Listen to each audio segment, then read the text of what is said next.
तर आपण विधान म्हणजे राज्य विधानमंडळाच्या बाबतीमध्ये जर आपण पाहिलं तर यामध्ये तीन घटक मेन्स परीक्षा दृष्टिकोनातून महत्त्वाचे आहेत. एक आहे की विधानसभेचे जे अध्यक्ष असतात, अध्यक्ष त्यांच्या कार्याबद्दल थोडंसं प्रश्न विचारला जाऊ शकतो. एक जे की जवळपास त्यांचे कार्य लोकसभेच्या अध्यक्षासारखेच आहे. त्यामुळे विधानसभेचे अध्यक्ष आणि विधानसभेचे अध्यक्ष या कार्यांचे पाहून घ्या. तुम्ही प्रिलिमला केलं असेल तेच एकदा व्यवस्थित रिव्हिजन करून त्यामध्ये काही समजावून सांगण्यासारखं नाही. हा पहिला पार्ट, हा एक पण. दुसरा आहे डिस्क्वालिफिकेशन, अपात्रता, जे आपण पाहूया आता. अपात्रताबद्दल सुद्धा यावर्षी प्रश्न येण्याची अपेक्षा आहे की अपात्रतेबद्दल का, कारण बऱ्याच आयोगामध्ये हा विचारलेला आहे. पहिली गोष्ट, आवाज येतो ना व्यवस्थित, एकदा आवाज चेक करा. अपात्रतेबद्दल विचारले, त्यामुळे एकदा अपात्रतेचा पॉईंट आपण कव्हर करूया. तो पण आहे कुठल्या कुठल्या पद्धतीने अपात्रता. आणि त्या अपात्रतेमध्ये जे मुद्दा नेहमी 2-3 वर्षापासून आहे तो म्हणजे पक्षांतरबंदी, अँटी डिफेक्शन, तो वाला एक पॉईंट आहे. थोडं मेन्सच्या दृष्टिकोनातून आपण तो वाला एक पॉईंट डिस्कस करूया. बाकी तर फॅक्ट्सच आहेत, ते तुम्हाला करायचे. आणि त्याच्यानंतर विधेयके. आता विधेयके आपण ऑलरेडी लोकसभेच्या संसद टॉपिकमध्ये पाहिलेलं आहे. इथं फक्त एक, कारण एक्झॅक्टली सेम आहे, फक्त थोडासा फरक आहे. एकदा रिव्हिजन पण होईल, त्यामुळे ते विधेयकाबद्दल आपण इथं चर्चा करूया. तर अशा साधारणपणे ही विधानसभा, विधान परिषद आणि विधान परिषद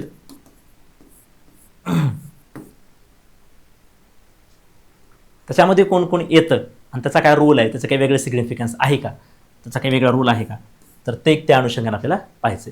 तर हे झालं मेन्सच्या दृष्टिकोनातून नेमकं या राज्य विधानमंडळातल्या पर्टिक्युलरली विधानसभा आणि विधान परिषदेमध्ये कुठं फोकस करायचं आहे आपल्याला.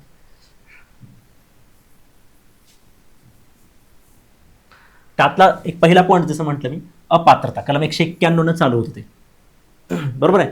कलम 191 चालू होतं. कलम लक्षात ठेवायचे, एक जरी लक्षात ठेवलं अपात्रता चालू. आता अपात्रता जेव्हा चालू होते, पुढील 3 पद्धतींची अपात्रता होती. डिस्क्वालिफिकेशन ऑफ विधान मंडळ, विधानसभा असेल, विधान परिषद असेल, यांच्या सदस्याची अपात्रता. आता याच्यात 4 पॉईंट आहेत, लक्षात घ्या. डायरेक्ट मी इथं सांगतो, पीपीटीला थोडा वेळ जातो, कारण बऱ्याच विद्यार्थ्यांचं मेन्समध्ये असं असतं पटापट आमचं जास्तीत जास्त कव्हर करा. सगळं कव्हर पण करायचं असतं, फास्ट पण करायचं असतं. ठीक आहे, करू, फास्टच करू. लक्ष द्या. मान्य आहे मला, तुम्हाला एवढं सिलेबस आहे, GS1 नुसतं GS2 नाही. तुम्हाला हे तरी तुम्ही वाचन केलेलं आहे, मला मान्य. एथिक्स आहे, IR आहे, plus Indian society, world history तुम्ही कधीच केलं नसेल, साहजिकच तुमच्याकडे वेळ जास्त जाणार आहे. I know. बघा, अपात्रता काय, एक आहे संविधानाच्या नुसार, एक घटनेनुसार है ना, कलम 191 क्लॉज 1 नुसार. हे नीट लक्ष द्या, हेच महत्त्वाचं आहे. आणि तुम्ही इथं चूक होते, मी आता पेपर जेव्हा चेक करतो, विद्यार्थी बघतो मी अपात्रतेचा प्रश्न विचारला, मुराने काय लिहिलं ते. एक पद्धत आहे संविधानाच्या कलम 191 क्लॉज 1 नुसार, हेच लोकसभेला तिकडे लागू आहे बरं का. ही जी पद्धत आहे तिकडे लागू आहे, कुठलेही आलं तर सेमच उत्तर आहे जवळपास, फक्त कलम बदलतात. 191 क्लॉज 1. दुसरा आहे ह्याच्यामध्ये RPI ॲक्ट 1951, RPI ॲक्ट 1951. हा एक ॲक्ट आहे, कायदा आहे, जो संसदेने बनवला आहे. त्यामुळे संसदेच्या कायद्यानुसार संसदेला तो अधिकार देण्यात आलेला आहे, पार्लमेंटच्या लॉनुसार. आणि पार्लमेंटने कायदा बनवला आणि सांगितलं RPI ॲक्ट 1991 नुसार सुद्धा आम्ही अपात्र ठरवू शकतो. आणि तिसरा आहे पक्षांतरबंदी कायदा 1985. 52. ही काही गरज नाही, 52 घटना दुरुस्ती ही प्रिलिमसाठी. पक्षांतरबंदी 1985 हा कायदा आपण बनवला आहे. Anti defection act. आता हे तीनही वेगळे, हे 3 कायदे, हे तीनही आले पाहिजे एक्झाम अपात्रता विचारलं तर. मुलं जे मी बघतोय, एकतर हे लिहितात किंवा एकतर ही लिहितात, किंवा काही एखादी मुलगा बघितलं आणि हे 2 लिहितात पण हे लिहित नाहीत. का लिहित नाहीत मला माहित नाही. आता हा नक्की तुम्हाला ते त्यावेळेस समजलं नसेल, पूर्वपरीक्षा तुम्ही फक्त फॅक्ट्स करत जाता, म्हणूनच मी म्हटलं की हे तुम्हाला डिस्कस करणं गरजेचं आहे. नाहीतर काही फॅक्च्युअल डाटा आपण डिस्कस करत नाही, कारण वेळेचं बंधन आणि लिमिटेड बॅच आहे, लिमिटेड वेळ आहे, फास्ट सगळं करायचं आहे आणि एवढ्या कमी कालावधीमध्ये एवढं सगळं शक्य पण नाही. त्यामुळे जे फॅक्च्युअल आहे, जे प्रिलिमला केलं ते आपण बहुतांशी तर बोलत नाही, आता आपण बोललेलो पण नाही. जे कॉन्सेप्च्युअल आहे, जे कधी तुम्ही केलं नाही आणि जे अवघड आहे, तेच आपण इथं मेन्सला डिस्कस करतो. बाकीचं तर तुम्ही स्वतः वाचून एकदा करू शकता, बाकीच्या राहिलेल्या गोष्टी. बघा, मग आता इथं हे सुद्धा वाचण्यासारखंच आहे, याच्यामध्ये काही जास्त कॉन्सेप्ट नाही आहे. पण मला जाणवलं की इथं मुलांना अपात्रता म्हणल्यानंतर लक्षात येत नाही नेमकं अपात्रताबद्दल कुठल्याबद्दल लिहायचं. काही मुलं इथलं लिहितात, काही मुलं ह्याच्याबद्दल लिहितात, काही मुलं तर तिन्ही त्याच्यामध्ये इन्क्लूड झालं पाहिजे जर प्रश्न आला. आणि जास्तीत जास्त 15 मार्काला प्रश्न येऊ शकतो अपात्रतेबद्दल. आणि लोकसभेची अपात्रता सुद्धा अशीच आहे, विधानसभेची सुद्धा अशीच आहे. त्यामुळे इथं केलं तर तिकडलं होतच. बघा मग आता काही काही काही अपात्रता ज्या आहे, डिस्क्वालिफिकेशन जे आहे ते संविधानामध्ये लिहिलेलं आहे. लक्षात येते. मग संविधानामध्ये काही गोष्टी सांगितल्या. काय सांगितल्यात की लाभाचं पहिलं एक तर फिक्सच आहे, लाभाचं पद धारण करायचं नाही, इंग्रजीमध्ये ऑफिस ऑफ प्रॉफिट नाही धारण करायचं, हे पहिलं आहे. दुसरा आहे तो दिवाळखोर नसला पाहिजे, बँकरप्सी नसली पाहिजे, बँकरप्सी दिवाळखोर नसला पाहिजे. विमुक्त नादार, त्याला असेल विमुक्त नादार, अविमुक्त नादार म्हटले, बँकरप्सी. तर त्यांचा मनोविकार नसला पाहिजे, मेंटल इलनेस नसली पाहिजे, मेंटल इलनेस नसली पाहिजे. तो मेंटल इलनेस नसला पाहिजे, मनोविकार असल्याचे सक्षम न्यायालयाने घोषित केल्यास मेंटली डिस्टर्ब आहे, मेंटल इलनेस आहे असं जर न्यायालयाने सांगितलं तर तो डिस्क्वालिफाय होतो. दिवाळखोर आहे, बँकरप्सी झालेली आहे तर तो अपात्र होतो. ऑफिस ऑफ प्रॉफिट मध्ये इन्व्हॉल्व आहे तरी अपात्र होतो. भारताचा नागरिक नसेल आणि परदेशी नागरिकत्व घेतलं असेल तरी अपात्र होतो. आणि कोणतेही राज्य विधानमंडळाच्या कायद्याद्वारे अपात्र होऊ शकतो. क्लिअर आहे. हे आहे मूळ संविधान कलम 191A नुसार.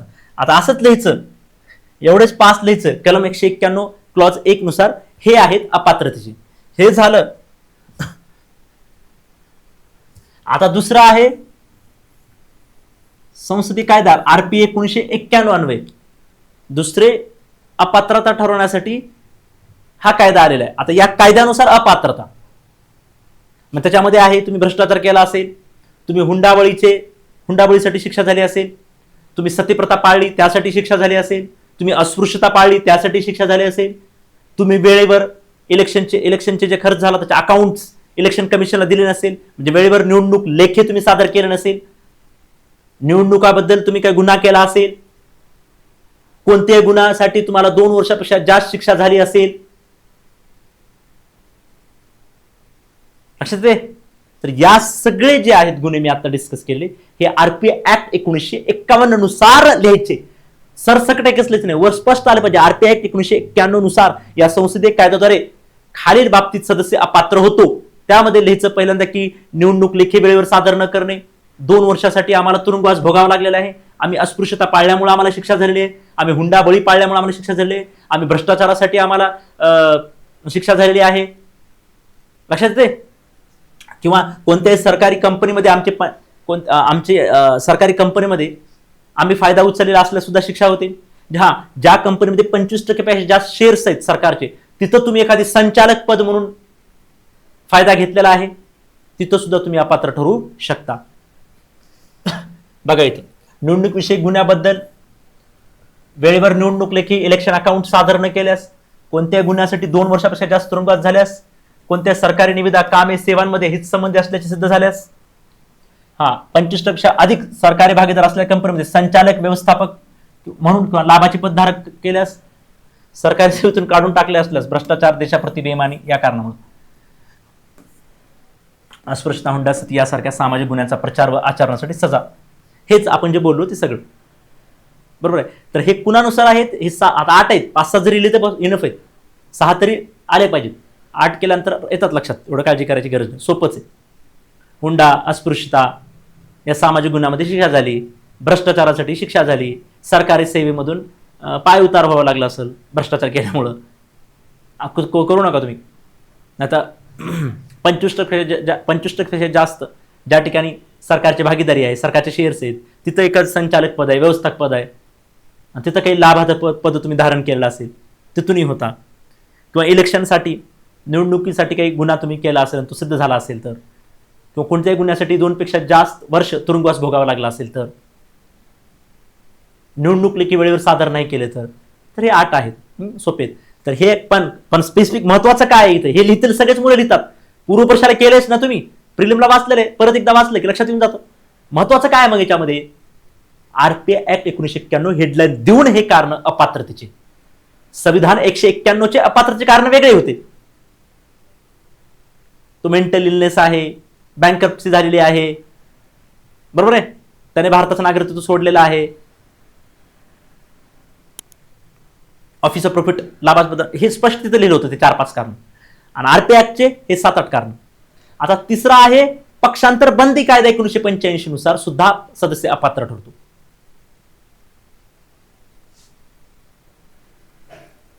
बघा काय, ज्या पक्षाच्या तिकिटावर निवडून आला त्याच सदस्यत्व घ्यायचंय. ज्या पक्षाचे आला बीजेपीकडून निवडून आणि वाटलं काँग्रेसची सत्ता आहे आणि आपण ऑपोजिशन मध्ये बसलोय तर लगेच ते पक्ष सोडून तिकडे जायचं नाही. जर गेलास तर पद जाईल. त्यामुळे ज्या पक्षाच्या तिकिटावर निवडून आला त्याच पक्षावर तुम्हाला राहावं लागेल, अन्यथा सदस्यत्व रद्द होऊ शकतं, तुमचं अपात्रता डिस्क्वालिफाय होऊ शकता. ज्या पक्षात तिकिटावर निवडून आला आणि जर दुसरं आणि त्याचे सदस्यत्व स्वेच्छेने सोडलं की तुझं सदस्यत्व गेलं. दुसरं, पक्षाच्या प्राधिकृत व्यक्तीच्या निर्देशनाविरुद्ध मतदान केल्यास, गैरहजर राहिल्यास 15 दिवसाच्या आत जर तुला माफ नाही केलं तर तुझं सदस्यत्व गेलं. बघ इथं लक्षात येईल तुम्हाला, पक्षाच्या प्राधिकृत व्यक्ती म्हणजे कुठला व्यक्ती? पक्षाचा प्राधिकृत व्यक्ती म्हणजे कोणता व्यक्ती? Yes correct, whip. व्हीप असतो ना, व्हीप. काय असतं व्हीपचं काम? आणि एक्झॅक्टली सेम मी परत परत सांगतोय, तिकडे लोकसभेला लागू आहे तेच इकडे विधानसभे इकडे करतो आपण राज्यासाठी, तिकडे संसदेसाठी पण तेच लागू आहे. तिकडे प्रश्न आला तर सुद्धा लिहू शकता. व्हीप काय? व्हीप काय असतो? व्हीप असा प्रत्येक पक्षाचा एक व्हीप त्या सभागृहामध्ये असतो. तिकडे संसदेमध्ये, इकडे विधानमंडळामध्ये.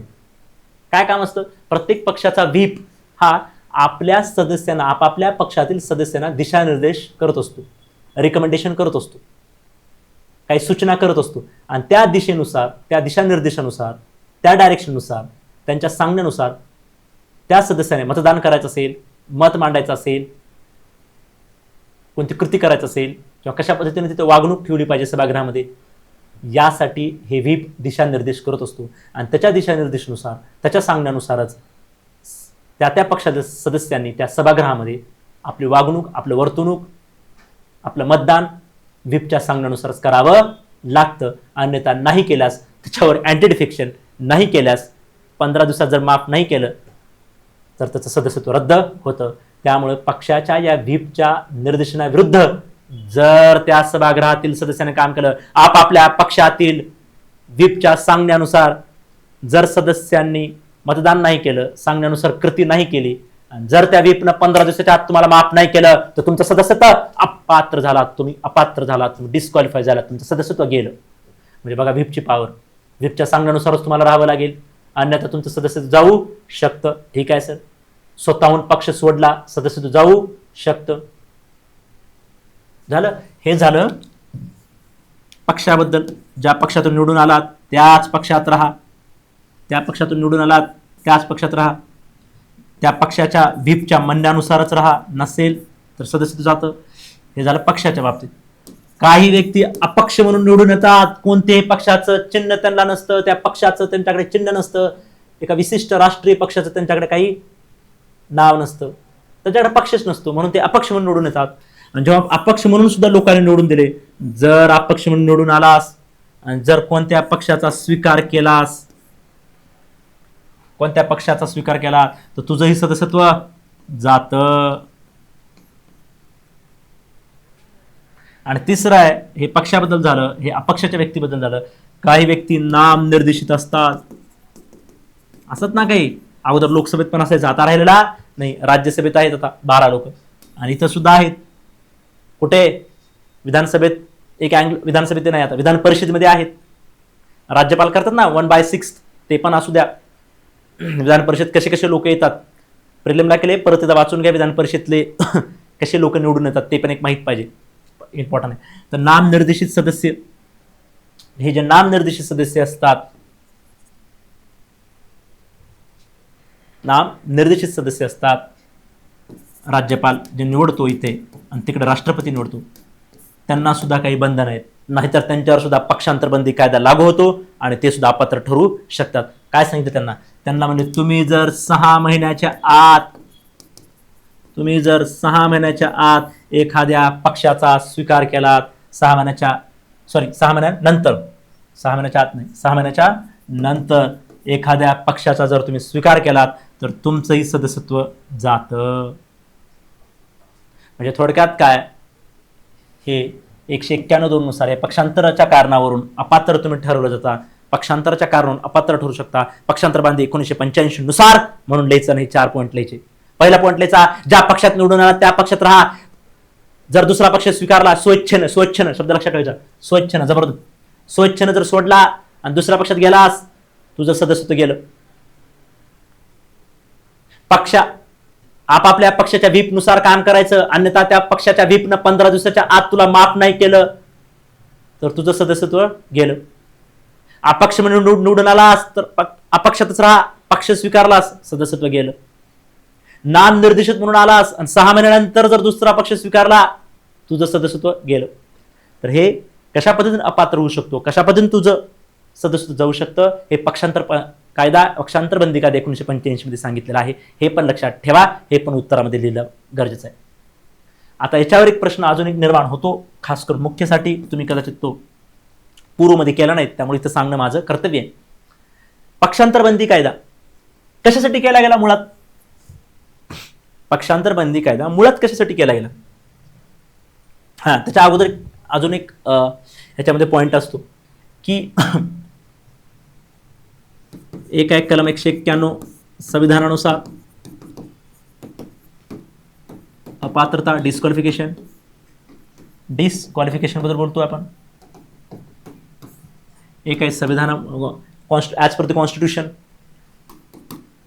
दुसरं आहे RPI ऍक्ट 1951 नुसार, आणि तिसरं आहे पक्षांतर बंदी अँटी डिफेक्शन पक्षांतर बंदी कायदा 1985 नुसार. ह्याच्यामध्ये कारण पाहिले आपण 1 2 3 4 5 1 2 है ना, करेक्ट आहे. ह्याच्यामध्ये पण पाहिले, ह्याच्यामध्ये पण पाहिले. आता समजा या संविधानाच्या 191 नुसार जे काही लिहिलेलं आहे अपात्रतेसाठी, तो अपात्र आहे हे ठरवण्याचा अधिकार कुणाला आहे? राष्ट्रपतीला आहे. राष्ट्रपती कुठे? संसदेमध्ये. पण आपण आता इथलं बघतोय म्हणून आपण राज्यपाल. इथं कुणाला आहे? राज्यामध्ये राज्यपालाला. राज्यपाल मनाने घेतो का? कुणाला विचारतो? Yes, election commission. कुठल्या इलेक्शन कमिशनला? भारताच्या. भारताच्या, राज्याच्या नाही, भारताच्या इलेक्शन कमिशनला. बरोबर, ओके, हे लक्षात ठेवा. नंतर गडबडीमध्ये राज्यात चालू आहे तर लगेच राज्यात चालू तर राज्याचे निवडणूक आयोग म्हणतात. नाही, भारताचा निवडणूक आयोग त्याला विचारतात. RPI ऍक्ट नुसार तुम्हाला डिस्क्वालिफाय करायचे, अपात्र ठरवायचे, कुणाला कोण करेल? राज्यपालच करेल. कुणाला विचारेल? Same, election commission of India. पक्षांतर बंदी कायद्यानुसार इथं तुम्ही कोण करेल? इथं करतो समजा विधानसभा असेल तर विधानसभेचा अध्यक्ष, लोकसभा असेल तर लोकसभेचा अध्यक्ष, त्या सभागृहाचा अध्यक्ष करत असतो. त्या सभागृहाचा अध्यक्ष करत असतो. पीठासीन अधिकारी ज्याला आपण म्हणतो, पीठासीन अधिकारी त्या सभागृहाचा प्रेसिडेंट करत असतो. ओके, परंतु त्या सभागृहाच्या अध्यक्षाने जर केलं, त्यावर ज्युडिशियल रिव्ह्यू होतो, न्यायिक पुनर्वलोकन होतो. आता मी बराच वेळा न्यायिक पुनर्वलोकन सांगितलं, आता परत सांगत बसत नाही. ज्युडिशियल रिव्ह्यू होतो, न्यायिक पुनर्वलोकन होतो, म्हणजे शेवटी न्यायालयाकडे ती केस जाते, न्यायालय निर्णय देतो. इथं मात्र ज्युडिशियल रिव्ह्यू होत नाही. इथं न्यायिक पुनर्वलोकन या दोन्ही बाबतीत होत नाही. राज्यपालाचाच अंतिम निर्णय असतो आणि तिकडं राष्ट्रपतीचाच अंतिम निर्णय असतो. डिस्क्वालिफिकेशनचा. क्लिअर आहे? इथं मात्र न्यायिक पुनर्वलोकन होतं या पक्षांतर बंदीच्या कायद्याच्या डिसिजनच्या विरोधामध्ये. ठीक आहे, चल. पक्षांतर बंदी अँटी डिफेक्शन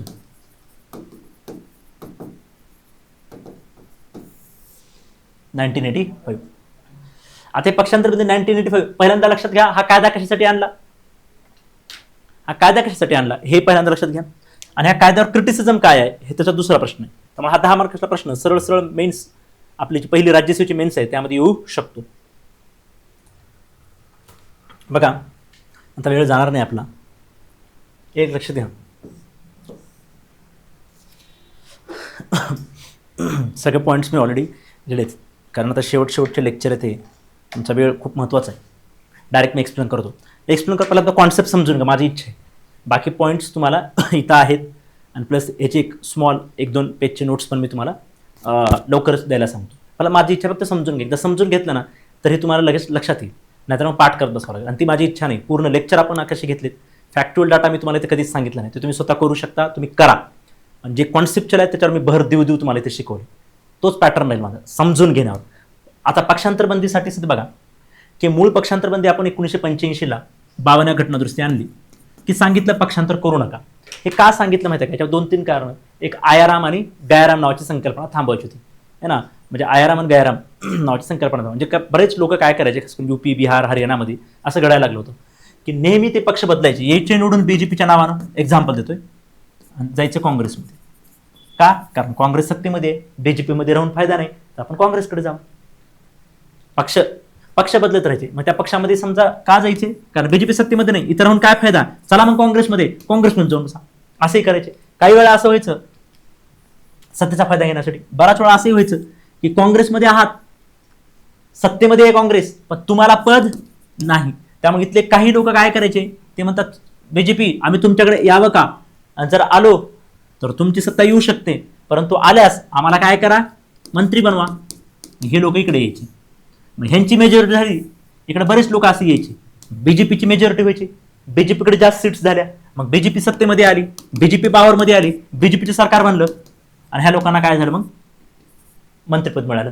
म्हणजे थोडक्यात काय, बराच वेळा आपल्याला स्वतः, लक्षात घ्या पहिला पॉईंट हा आहे, बराच वेळा स्वतःला वैयक्तिक फायद्यासाठी, वैयक्तिक मंत्रिपदासाठी बराच वेळा एक व्यक्ती आपल्या पक्षामध्ये निवडून आल्यानंतर, आपापल्या पक्षातून निवडून आल्यानंतर तो इतर पक्षामध्ये जायचा. का? स्वार्थ होता, का? त्याला मंत्रिपद हवं होतं. त्यामुळे आयाराम गयाराम नेहमी हे लोक सत्तेसाठी, स्वतःच्या स्वार्थासाठी पक्ष बदलत राहायचे, स्वतःच्या स्वार्थासाठी, स्वतःच्या पदासाठी. त्यामुळे हे नेहमी पक्ष बदलायचे, आणि त्यामुळे काय व्हायचं, इकडून इकडं लगेच बीजेपीची सत्ता आली. त्यामुळे काय झालं, सरकार, लक्षात जातं महत्वाचं पॉईंट, सरकार बदलले.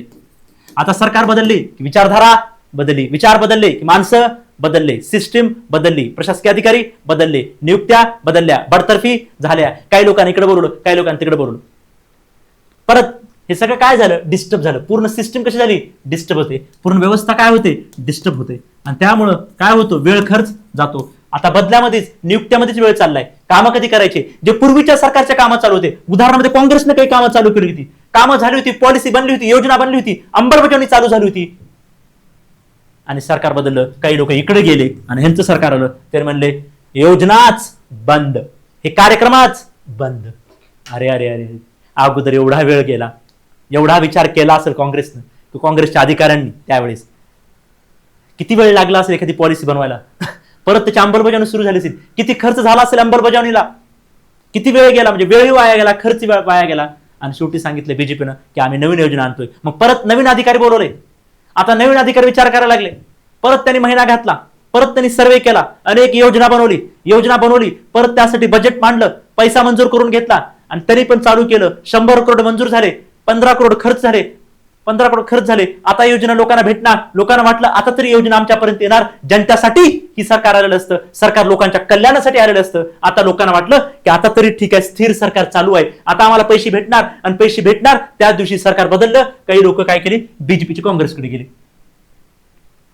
आणि बीजेपी बहुमत गमावलं, पायउतार झालं, आणि काँग्रेसचं सरकार आलं. काँग्रेस म्हणलं हे बीजेपीची योजनाच चुकीची आहे.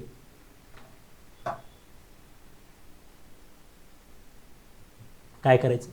आणि म्हणून हे असं स्वतःच्या स्वार्थासाठी काही व्यक्ती नेहमी पक्ष बदलत असत, स्वतःच्या मंत्रिपद भेटावं, स्वतःचा स्वार्थ साधावा म्हणून काही लोक नेहमी आयाराम गयाराम सारखं इकडे एकदा तिकडे एकदा जात राहते असायचे. त्यामुळे सरकार स्थिर व्हायचं नाही. त्यामुळे सरकार नेहमी अस्थिर असायचं, सरकारला कधीही कंटिन्युटी मिळायची नाही, सरकार स्थिर राहत होतं, सरकारमध्ये स्थिरता कुठल्याही प्रकारची राहत नव्हती, सरकारला स्टेबिलिटीची गरज नव्हती, स्टॅबिलिटीची गरज होती, स्थिरतेची गरज होती. त्यामुळेच खऱ्या अर्थानं सरकार व्यवस्थित काम करू शकेल, व्यवस्थित कार्यक्रम लागू होतील, व्यवस्थित अंमलबजावणी होईल, लोकांना खऱ्या अर्थानं ज्या उद्दिष्टासाठी सरकारची स्थापना झालेली असते ते उद्देश पूर्ण होईल. आणि त्यासाठी सरकारला वेळ आणि स्थिरता आवश्यक असते. आणि त्यासाठी स्थिरता राहण्यासाठी इथं कुठंतरी हे पक्षांतर, हे जे लोक पक्षांतर करायला लागले होते, हे लोक पॉलिटिकल पार्टी सारखं बदलत होते स्वतःच्या स्वार्थासाठी, हे कुठंतरी आता पॉलिटिकल पार्टी इझिली सहजपणे ते बदलता येऊ नये, त्यांच्यावर काहीतरी बंदी आणावी, ते पक्षांतर करू नये, ते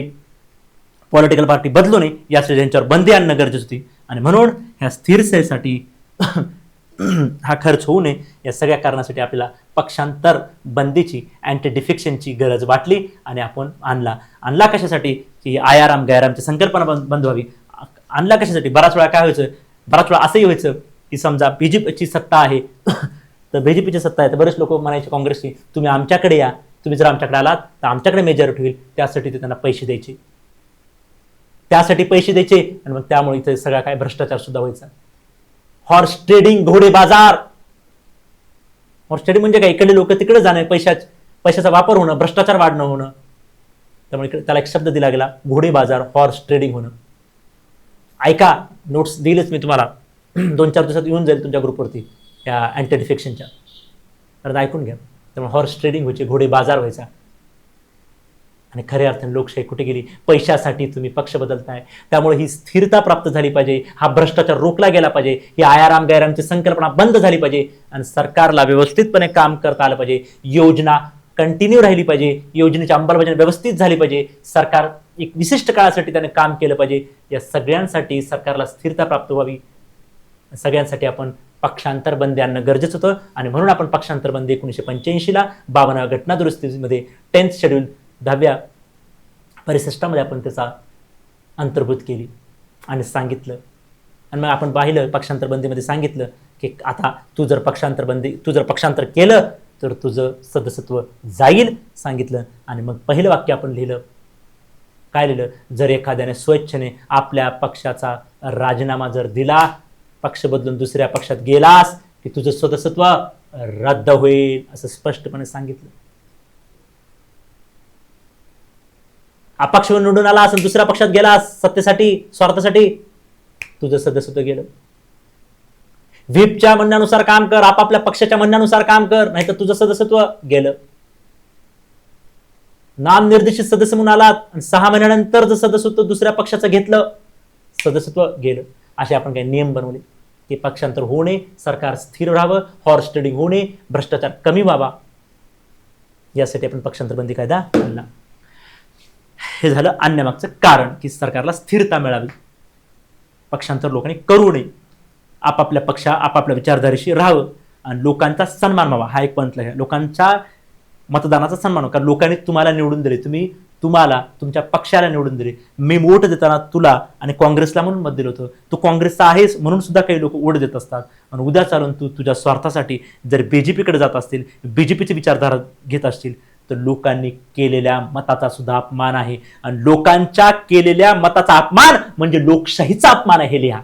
म्हणून ह्या लोकशाहीचा अपमान थांबला पाहिजे, लोकांच्या मताचा अपमान थांबला पाहिजे, यासाठी सुद्धा पक्षांतर बंदी आणला गेला. हा सुद्धा पॉईंट नोट डाऊन करून घ्या, लिहून घ्या. हा पॉईंट सुद्धा लोकांचा मतचा अपमान थांबला पाहिजे. ज्या पक्षासाठी तुला लोकांनी निवडून दिलं त्याच पक्षात राहा, 5 वर्षासाठी तुला निवडून दिले त्याच पक्षात राहा. लोकांचा अपमान करू नको, इतर पक्षामध्ये जाऊ नको आणि लोकशाहीचा सुद्धा अपमान करू नको. या सगळ्या कारणामुळं जेवढे मी बोललो त्यात हा पण एक पॉईंट ऍड करा. या सगळ्या कारणामुळे पक्षांतर बंदी कायदा आणला होता 1985ला. हा लोकसभा तिकडे बी आहे केंद्रामध्ये आणि राज्यामध्ये पण आहे. कुठेही आला प्रश्न तर तुम्हाला लिहिता आलं पाहिजे. हा, आता ह्याच्यात एक महत्वाचा भाग असे विद्यार्थ्यांना की याच्यावर टीका केली जाते. महत्वाचं टीका, याच्यावर एवढं सगळं केलं तरी सुद्धा याच्यावर काय टीका आहे, क्रिटिसिझम आहे. काय टीका आहे, काहीतरी कमतरता आहे तेव्हा तर टीका आहे. पहिली टीका काय बघा, पहिली टीका असं की पक्षांतर बंदी कायदा आणला चांगली गोष्ट आहे, कारण चांगली गोष्ट आहे, स्थिरता पाहिजे होती, भ्रष्टाचार, हॉर्स ट्रेडिंग, लोकशाहीचा अपमान हे सगळं थांबवायचं होतं म्हणून तुम्ही आणला. No doubt about it, that is a great steps taken by the parliament in 1985. मात्र याच्यामध्ये एक गोष्ट तुम्ही काय केली की हे निर्णय जो आहे की या व्यक्तीनं हे उल्लंघन केलेलं आहे, पक्षांतर बंदीच्या कायद्यानुसार तुम्ही हे उल्लंघन केलं आहे म्हणून तुम्ही जे अपात्र ठरवता, तुम्ही ज्या मेंबरला डिस्क्वालिफाय करता, तो अधिकार कोणाला दिला तुम्ही? पक्षांतर बंदी कायद्यामध्ये एखाद्या सदस्याला अपात्र ठरवण्याचा, डिस्क्वालिफाय करण्याचा अधिकार कोणाला दिला? त्या सभागृहाच्या अध्यक्षाने दिला. इन केस विधानसभेमध्ये आपण बोलतोय तर विधानसभेच्या अध्यक्षाला आहे, लोकसभेमध्ये लोकसभेच्या अध्यक्षाला आहे. आणि मग विधानसभेचा अध्यक्ष असेल किंवा लोकसभेचा अध्यक्ष असेल या केसमध्ये, तो कुठला असतो, कुठल्या पक्षाचा असतो? ज्या पक्षाचं सरकार असतं त्या पक्षाचा असतो. हा संकेत पाळला जातो. मग जो पक्ष सरकारमध्ये आहे, सरकारी पक्षातीलच व्यक्ती हा अध्यक्ष असतो? हो सर, असतो. आणि त्याच्या हातात तुम्ही निर्णय दिला. म्हणजे बऱ्याच वेळा आतापर्यंत असं दिसून आलेलं आहे की हे अध्यक्ष लोक जे असतात, ज्यांच्याकडे हा निर्णय घेण्याचा अधिकार या कायद्यामध्ये दिलेला आहे, बहुतांश असं दिसून आलेलं आहे हे अध्यक्ष आपल्या पक्षाच्या म्हणजे चालू सरकारच्या पक्षाच्या विरोधात जात नाहीत. ती विरोधी पक्षाच्या सदस्यांना अपात्र खूप सहजपणे करताना दिसतात, त्यांना अपात्र इझिली ठरवतात. मात्र आपल्या पक्षातील म्हणजे सरकारच्या पक्षातील सदस्याला सहजपणे अपात्र ठरवत नाही. तुम्ही विरोधी पक्षाला टार्गेट करताना इथे दिसत आहात. त्यामुळं हा तटस्थता, ही स्वतंत्रता अध्यक्षांकडे दिसून येत नाही. हे राजकीय दृष्ट्या निर्णय घेताना दिसतात, हे तटस्थपणे निर्णय घेताना दिसत नाहीत. हे विरोधी पक्षाच्या विरोधात वापरण्याचं तंत्र आजकाल दिसून येत आहे. त्यामुळं हे कुणाच्या विरोधात चाललंय? विरोधी पक्षाच्या विरोधात चाललंय. आणि विरोधी पक्ष लोकशाहीला अत्यंत महत्वाचा आहे. विरोधी पक्ष नसेल तर लोकशाही नाही, हे लक्षात घ्या. त्यामुळे तटस्थपणे होत नाहीये, ह्याच्यामध्ये भेदभाव होताना दिसत आहे. पहिलं त्याची टीका आहे. क्लिअर? Yes sir. त्याची दुसरी टीका मुलांना अशी केली जाते की तुम्ही एका ठिकाणी म्हणताय, जसं आपण पाहिलं, आठवत असेल कलम 105. काय 105 कुणाला आठवते? अरे हे स्वतंत्रपणे भाषण करण्याचा अधिकार आहे संसदेमध्ये. तसंच विधानसभेमध्ये पण, विधानसभा असेल किंवा विधानमंडळ, विधानसभा, विधान परिषद, राज्यसभा, लोकसभा, सगळीकडे सारखंच आहे. संसदेमधला किंवा विधानमंडळामध्ये प्रत्येक सदस्याला या ठिकाणी आपलं स्वतंत्रपणे भाषण करण्याचा अधिकार आहे, आपलं मत व्यक्त करण्याचा अधिकार त्या ठिकाणी दिलेला आहे. मात्र काय झालं आता? अरे पक्षांतर बंदी कायद्याच्या नावानं तुम्ही एक संकल्पना जन्माला घातली. तुम्ही म्हटलं व्हीप, प्रत्येक पक्षाचा एक व्हीप असेल आणि व्हीपच्या सांगण्यानुसार जर तुम्ही सभागृहामध्ये काम करत नसाल आणि जर व्हीपनं माफ नाही केलं 15 दिवसाच्या आत, तर तुमचं सदस्यत्व रद्द होईल, असं तुम्ही त्या पक्षांतर बंदी कायद्यामध्ये सांगितलं. व्हीपनुसार काम नाही केलं आणि 15 दिवसात माफ नाही झाला तर तुझं सदस्यत्व रद्द केलं जाईल. अरे बापरे. आता विचार करा मित्रांनो, आपल्याला आपल्या पक्षानं सांगितलेलं आपल्या पक्षाच्या व्हीपनुसारच काम करावं लागेल. संविधानामध्ये सांगितलं होतं तू तुझ्या इच्छेने, तू तुझ्या विवेक बुद्धीनं आपलं मत, आपलं भाषण त्या सभागृहामध्ये करू शकतो. आता करू शकतो का तुम्ही? नाही करू शकत, कारण आता व्हीप सांगेल त्यानुसारच तुला काम करावं लागेल. त्यामुळे स्वतःच्या विवेकाचं, स्वतःच्या स्वातंत्र्याचं, स्वतःच्या भाषण स्वातंत्र्याचं काय झालं? जो अधिकार संविधानाने दिला होता, म्हणून संविधानाने दिलेल्या सभागृहामध्ये स्वतंत्रपणे भाषण करण्याच्या अधिकारावर या पक्षांतर बंदी कायद्यामुळे गदा आले. Curb on the individual freedom for their speech and expression. सभागृहाच्या सदस्यांना स्वतःच्या मर्जीने, स्वतःच्या स्वतंत्र बुद्धीने भाषण करण्याचे, काम करण्याच्या अधिकारावर गदा आली पक्षांतर बंदी कायद्यामुळे. कारण पक्षांतर बंदी कायद्यामध्ये सांगितले व्हीपच्या दिशानिर्देशानुसार काम करा, अन्यथा नाही केलं तर 15 दिवसाच्या आतमध्ये जर व्हीपनं नाही मदत केली तर तुम्हाला काढण्याचा अधिकार अध्यक्षांना आहे. त्यामुळे आता स्वतंत्रपणे काम करता येत नाही, पक्षाच्या व्हीपनुसारच काम करावं लागेल. त्यामुळे हे एक प्रकारे संविधानाच्या विरोधामध्ये सुद्धा गेल्यासारखं या पक्षांतर बंदीच्या कायद्यावरून इथं दिसून येतं. येतं का लक्षात? असं ॲनालिसिस करावं लागतं. आता बरेच विद्यार्थी असे आहेत 90% ज्यांनी फक्त थोडं लेक्चर करतायत, अगोदरपासून अभ्यास करावा लागतो मित्रांनो, तेव्हा ॲनालिसिस समजतं. असो, बोलू. वेल अँड गुड. याच वेळेस तुमची निघेल, नाही निघेल तर आहेच. आता मेन्सची बॅच म्हणजे हे जे तुम्हाला फास्टमध्ये जेवढं सांगतील तेवढं आपण सांगतो कमी वेळेमध्ये, पण शेवटी मर्यादा आहेत, हे लक्षात घेतो. ॲक्च्युअल बॅच मेन्सची ही प्रॉपर अशी म्हणजे फ्रेश जी बॅच चालते 80 ते 90 आवर्स लागतात. आता किती मर्यादा आहेत एवढ्या वेळेत, त्यामुळे काही गोष्टीच्या मर्यादा आहेत आम्हाला सुद्धा. तुमच्याकडे वेळ नाही, बॅचेस शॉर्ट आहे. कारण प्रिलिम आणि मेन्सचा अभ्यास हा संयुक्तिक करायचा असतो, हे पण एक महत्वाचं आहे. कारण मेन्समध्ये बऱ्यापैकी प्रिलिम्सच्या फॅक्टची गरज आहेच ना, तुम्ही बघतच असाल. 70 सगळ्यात तोच सिलेबस आहे बऱ्यापैकी. पण जे वेगळं आहे ते तर वेगळं आहे, पण 70% सारखंच आहे. आणि जे वेगळं आहे, जे वेगळे पॉईंट्स आहेत, त्याच्यामध्ये सुद्धा प्रिलिमचा उपयोग होतोच ना. शेवटी ते करावंच लागतं. त्यामुळे प्रिलिमचा अभ्यास नसल्याशिवाय मेन्स काढणं अशक्य, हे सुद्धा लक्षात घ्या. त्यामुळे प्रिलिमवर जे टॉपिक मेन्समध्ये दिलेत ते वाचत असताना प्रिलिमचं वाचावंच लागतं. त्यामुळे दोघांचा एकत्रित अभ्यास केला तर खूप चांगलं होतं. असो, आता हे आता बोलणं योग्य नाही, पण लक्षात मला म्हणायचं काय की सोबत संयुक्तिक अभ्यास करणं खूप बेस्ट असतं.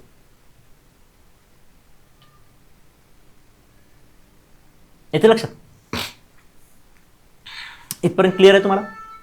पक्षांतर बंदी कायदा काय आहे, कशामुळे आणला, त्याच्यामध्ये काय लिहिलंय हे पण पाहिलं, आणि टीका सांगितली. पहिली टीका काय सांगितली मी? हा, come on, yes yes yes, good. खूप हुशार विद्यार्थी आहेत आपल्याकडे, लगेच समजतं. मी एवढं फास्ट सांगतो ना तर विद्यार्थी म्हणतात हा सर समजते, काळजी नका करू, आम्हाला काय लई वेळेची गरज नाही. खूप छान वाटतं. आता 10-20% विद्यार्थी तसे असतील ज्यांना फास्ट वाटत असेल, ज्यांना काही वाटत असेल सर हे पण सांगा ते पण सांगा, वेळेची मर्यादा आहे, सगळ्या गोष्टी मी अगोदर सांगितलं. फॅक्च्युअल डाटा मी तर नाही सांगू शकत, तुम्हाला स्वतः करावं लागेल. ॲनालिटिकल जे नवीन आहे, जे तुम्ही प्रिलिमला केलं नाही ते मी तर सगळं सांगतोच आहे. येते लक्षात? काही गोष्टी राहत असतील, मी मान्य करतो, पण वेळेचा अभाव आहे त्यामुळे. येस, हां, गुड, समजते सर, ठीक आहे. तर चला, टीकावर काय बोलतो तुम्ही? पहिले पॉईंट काय म्हटला मी की अध्यक्षांना दिलेला निर्णय, आणि अध्यक्ष आपल्या पक्षाला सोडून विरोधी पक्षावर जास्त टार्गेट करताना दिसतात, त्यामुळे ते तटस्थपणे निर्णय घेत नाहीत, त्यामुळे विरोधी पक्षाच्या विरोधात जातं, म्हणजेच हे लोकशाहीच्या विरोधात जातं. दुसरं, व्हिपच्या दिशानिर्देशानुसार काम करावं लागतं, नाही केलं तर सदस्य जातं. त्यामुळं संविधानाने दिलेला जो अधिकार आहे सभागृहाच्या सदस्यांना स्वतंत्रपणे भाषण देण्याचा अधिकार, स्वतंत्रपणे काम करण्याचा अधिकार, तो मात्र इथं त्याच्या अधिकारावर गदा आलेली दिसतं, तसं स्वतंत्र गेलेलंच दिसतं. त्यामुळे संविधानाच्या विरोधात गेल्यासारखं दिसून येतं. गेलंच असं म्हणायचं नाही, असं दिसून येतं असं म्हणायचं. It seems to be goes against the constitution. असं डायरेक्ट सरसकट लिहायचं नाही कधी. असं होतं, असं दिसतं, असं एक निर्देशन असं येतं. It seems to be, it like to be, असं. ओके, त्याच्यानंतर काय टीका आहे लक्षात घ्या. टीका एक आहे, अजून एक महत्वाची टीका शेवटी सांगेल. अजून एक टीका आहे महत्वाची. हा, ठीक आहे. हा, अध्यक्षाच्या भूमिका, फ्रीडम ऑफ स्पीच वर मर्यादा आली है ना, स्वातंत्र्यावर मर्यादा आली, बोलण्यावर मर्यादा आली. नाहीतर व्हीपनुसार काम करावं, नाहीतर व्हीप काढून टाकेल तुम्हाला. व्हीप काढून टाकत नाही, अध्यक्ष काढून टाकतो. व्हीप सांगतो की आम्ही त्यांना माफ केलेलं नाही, त्याला काढून टाका. हा, उत्तरदायित्व, हा एक पॉईंट उत्तरदायित्वाचा. काय उत्तर देतो? अरे तुम्ही सरकारला स्थिरता येईल, शासन स्थिर होईल, शासन सारखं बदलणार नाही, त्याच पक्षाचं सरकार दीर्घकाळ टिकेल, त्यामुळे ते सरकार टिकलं पाहिजे, स्थिरता आली पाहिजे, आणि पॉलिसी प्रोग्राम्स व्यवस्थितपणे लागू झाले पाहिजेत, यासाठी तुम्ही पक्षांतर बंद कायदे आणलात. त्यामुळे ठीक आहे, स्थिरता तर प्राप्त झाली, पण उत्तरदायित्व कमी झालं. कसं काय? अरे उत्तरदायित्व कसं येणार? लक्षात घ्या, पार्टीमध्ये समजा बीजेपीची सत्ता आहे, स्थिरता आली, बीजेपी चालू आहे, तुम्ही काय केलात? तुम्ही म्हणलात व्हीपनुसार काम करावं लागेल. त्यामुळं अंतर्गत लोकशाही राहिली का? आपापल्या पॉलिटिकल पार्टीमध्ये, आपापल्या पक्षामध्ये सुद्धा काही लोकशाही आहे का? आपल्या पक्षामध्ये व्हीपला वाटल किंवा त्या पक्षाच्या नेत्याला वाटल त्यानुसारच त्या पक्षातील इतर सदस्यांना काम करावं लागतं. म्हणजे अंतर्गत लोकशाही आहे का? नाही. लोकशाहीमध्ये स्वातंत्र्य महत्वाचं आहे, आपलं मत मांडणं महत्वाचं आहे. आणि तुम्ही काय केलात? तुम्ही आपला एक पक्ष, त्या पक्षाचा एक व्हीप, त्याच्यानुसारच काम करायचं. त्यामुळे पक्षातील लोकांना कुठलेही अधिकार राहिले नाहीत. त्यामुळे इनर पार्टी डेमोक्रेसी कमी झाली. अंतर्गत पक्ष, लिहून घ्या, पक्षाच्या अंतर्गत असणारी लोकशाही कमी झाली. त्यामुळे उत्तरदायित्व राहिलेलं नाही. स्थिरता आली पण उत्तरदायित्व गेलं. त्याच्यानंतर सामूहिक पक्षांतरला मुभा येतं. सामूहिक पक्षांतरला मुभा म्हणजे काय? एक इंडिव्हिज्युअल जर सदस्याने राजीनामा दिला तर तुम्ही म्हणता याला काढून टाका, हा आता पक्षांतर करतोय. आपापल्या पक्षाचा तुम्ही जर स्वेच्छेने राजीनामा दिला तर तुम्ही अपात्र ठरता. पण आणि दुसऱ्या पक्षात गेला, समजा इंडिव्हिज्युअल एक व्यक्ती राजीनामा देऊन दुसऱ्या पक्षात गेला, तुम्ही काय म्हणताय? नाही नाही, पक्षांतर केल्यावर काढून टाका. एकटा गेला तर काढून टाका. जर त्या पक्षाचे 2/3 लोक गेले, लक्षात घ्या, त्या पक्षाचे 2/3 लोक गेले तर ते विलीनीकरण आहे, ते अपात्र नाही. एखादी पक्ष 2/3 जाऊन दुसऱ्या पक्षाला जर मिळाला, हा त्याच्यामध्ये विलिनीकरण झाला, याचं मर्जर झालं त्या पक्षामध्ये, याचं विलिनीकरण झालं, तर हे पक्षांतर बंदीला एक्सेप्शन आहे. यामुळं पक्षांतर झालं असं समजण्यात येणार नाही. हे 2/3 लोक जर 2/3 सदस्य त्या एका पक्षाचे दुसऱ्या पक्षात जाऊन जर मिळाले तर ते अपात्र ठरणार नाहीत. त्यामुळे ही पण एक टीका केली जाते की एक सदस्य गेला तर ते अपात्र, आणि 2/3 पक्षच जर दुसऱ्या पक्षाला जाऊन मिळाला तर ते अपात्र ठरत नाहीत. हे काय लॉजिक? हे सुद्धा एक टीका आहे. त्यामुळं सामूहिक पक्षांतर करायला मुभा आहे, सामूहिक पक्षांतर चालतं, वैयक्तिक पक्षांतर चालत नाही. हा सुद्धा एक प्रकारचा भेदभाव आहे. ही सुद्धा एक टीका त्यावर केली जाते. आणि अजून एक टीका केली जाते अध्यक्षाचा निर्णय. हां, ते तर केलंच, अध्यक्षाचा निर्णय आपण बोलूच, पण अध्यक्षाचा निर्णय घेण्याच्या काळावर टीका केली जाते. अध्यक्षांना किती काळात निर्णय घ्यायचे हे सांगितलं गेलेलं नाही. त्यामुळे अध्यक्ष आपल्या परीनुसार, आपल्या सोयीनुसार, आपल्या हितानुसार, आपल्या राजकीय पक्षाच्या हितानुसार निर्णय घेतात. कुठल्याही प्रकारची त्यांच्यावर मर्यादा ठेवण्यात आली नाही. त्यामुळे मर्यादा ठेवणं सुद्धा गरजेचं आहे. आणि लास्ट आहे भेदभाव दिसून येतो. भेदभावपूर्ण कलमे आहेत पक्षांतर बंदी कायद्यातील. कसे? बघा, नीट लक्ष द्या, माझा लास्ट पॉईंट आहे, नीट समजून घ्या विद्यार्थ्यांनो, प्लीज पाठांतर नका करू. भेदभाव आहे कसा? पक्षांतर बंदी कायद्यामध्ये आपण सांगितलं, अपक्षाचा तर व्यक्ती पक्षामध्ये गेला की त्याला लगेच काढून टाका असं म्हटलं, बरोबर आहे? आणि नामनिर्देशित सदस्य 6 महिन्यानंतर गेला तर काढून टाकलं जाईल, आणि 6 महिन्याच्या आत गेला तर काढून टाकण्यात येणार नाही. हा का भेदभाव? हे कशासाठी? इथं कुठला तर्क आहे? बाबा, एक नामनिर्देशित सदस्य आहे, नॉमिनेटेड मेंबर्स आहे, 6 महिन्यापर्यंत जर त्याने एखाद्या पक्षाला स्वीकारलं तर त्याच्यावर पक्षांतर बंदी नाही, त्याच्यावर अँटी डिफेक्शन नाही. 6 महिन्यानंतर गेला तर मग त्याला लागू आहे. आणि अपक्ष मेंबर जर लगेच कोणत्या पक्षात गेला तर त्याला लगेच काढून टाकायचं. तर हा जो भेदभाव आहे तर याचा काही तार्किक नाही आहे, हा काही तार्किक भेदभाव नाही आहे, हा काही योग्य भेदभाव नाही. त्यामुळे याच्या कलमामध्ये सुद्धा अपक्षासाठी वेगळा कायदा, नामनिर्देशित सदस्यासाठी वेगळा कायदा, त्यामुळे हा भेदभावपूर्ण कायदा आहे असं सुद्धा त्यावर एक टीका केली जाते. त्यामुळे हे सगळ्या अध्यक्षाच्या भूमिकेवर, अध्यक्षाच्या निर्णय घेण्याच्या काळावर असेल, सदस्यांना भाषण स्वातंत्र्यावर आलेला गदा असेल, अध्यक्षाच्या भूमिकेवर असेल, फ्रीडम ऑफ स्पीचवर असेल, सामूहिक पक्षांतराला मुभा आहे, वैयक्तिक पक्षांतराला नाही, उत्तरदायित्व कमी झालं, स्थिरता वाढली, आणि अध्यक्षाच्या निर्णयाच्या घेण्याच्या वेळेच्या मर्यादावर सुद्धा प्रश्न आहेत. त्यांना कुठलीही मर्यादा नाही की कधी किती काळापर्यंत अध्यक्ष हे पक्षांतर बंदीबद्दल निर्णय घेतील. ते आपल्या सोयीनुसार, आपल्या हितानुसार निर्णय घेतात. आणि पक्षांतर बंदी कायद्यामधील प्रत्येक सदस्याला हा कायदा समप्रमाणात नाही, तो समानता आणणार नाही. काहींसाठी हा भेदभावपूर्ण आहे, काहींना जास्त मुभा दिलेली आहे, तर काहींना मात्र डायरेक्ट कृती करण्यात येते. अपक्षांनी जर पक्ष स्वीकारला तर त्यांच्यावर कारवाई लगेच होते. आणि नामनिर्देशित सदस्यासाठी, नॉमिनेटेड मेंबरसाठी हा कायदा 6 महिन्याची मुभा देतो.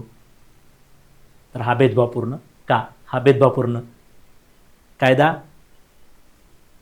आहे. तर हे सगळे पॉईंट्स त्याच्या टिकेवर सुद्धा लिहिता आले पाहिजे. ठीक आहे. म्हणून आता याच्यावर काही लोक सांगतात की काही प्रमाणामध्ये लोकांना स्पीचवर मर्यादा कमी केल्या पाहिजेत. हे थोडंसं जे खूप मर्यादा आलेल्या आहेत व्हिपच्या सांगण्यानुसार, त्यामुळे इथं सुधारणा केली पाहिजे. पहिली गोष्ट. दुसरं आहे, अध्यक्षांना डिसिजन न देता, जसं आपण RPA ॲक्ट 1951 किंवा संविधान कायदा 1901 संविधान कायद्यानुसार सांगण्यात आलेलं, संविधान कायदा जे आत्ता कोणता पाहिला 191 मध्ये आपण राज्यपालांना अधिकार दिलेला आहे, तसं तिकडे संसदेमध्ये राष्ट्रपतींना अधिकार दिलेला आहे. तसंच या पक्षांतर बंदीसाठी सुद्धा खास करून अध्यक्षासाठीच, अध्यक्षाच्या निर्णयावरच खूप टीका होते. त्यामुळे हा अध्यक्षाचं काढून हा पूर्णपणे न्यूट्रल संसदेस, लोकसभा राज्यसभेसाठी, राष्ट्रपतीसाठी आणि ते विधानसभा विधान परिषदेसाठी राज्यपालांना हा अधिकार देणं गरजेचं आहे. त्यामुळे राष्ट्रपतींना राज्यपालांना अधिकार द्या, त्या सभागृहाच्या अध्यक्षांना देऊ नका. फ्रीडम ऑफ स्पीचचाही कशा पद्धतीने वाढवता येईल त्यावर विचार करा. इनर पार्टी डेमोक्रेसी, अंतर्गत लोकशाही कशी वाढेल यावर विचार करा. आणि सामूहिक पक्षांतर सुद्धा, मुभावर सुद्धा आता विचार करणं गरजेचं आहे. तुम्ही एकटा गेला तर त्याच्यावर पक्षांतर बंदी लावता आणि समूहाने गेलं तर लावत नाही, हा सुद्धा एक विरोधाभास आहे. आणि त्याचबरोबर हे जे भेदभावपूर्ण कलमे प्रत्येक सदस्यासाठी वेगळा आहे, अपक्षासाठी वेगळा नियम आहे आणि नामनिर्देशितसाठी वेगळा नियम आहे, तर त्यावर सुद्धा विचार करण्याची गरज आहे. ठीक आहे. तर हा प्रश्न येणाऱ्या परीक्षेमध्ये मी एवढं डिटेल का घेतलं आणि मी म्हटलं समजून घ्या, नसेल तर परत एकदा व्हिडिओ बघा, पण समजून घ्या, त्याचे नोट्स तुम्हाला मिळेल. 10 किंवा 15 मार्काला प्रश्न येऊ शकतो येणाऱ्या मुख्यसाठी.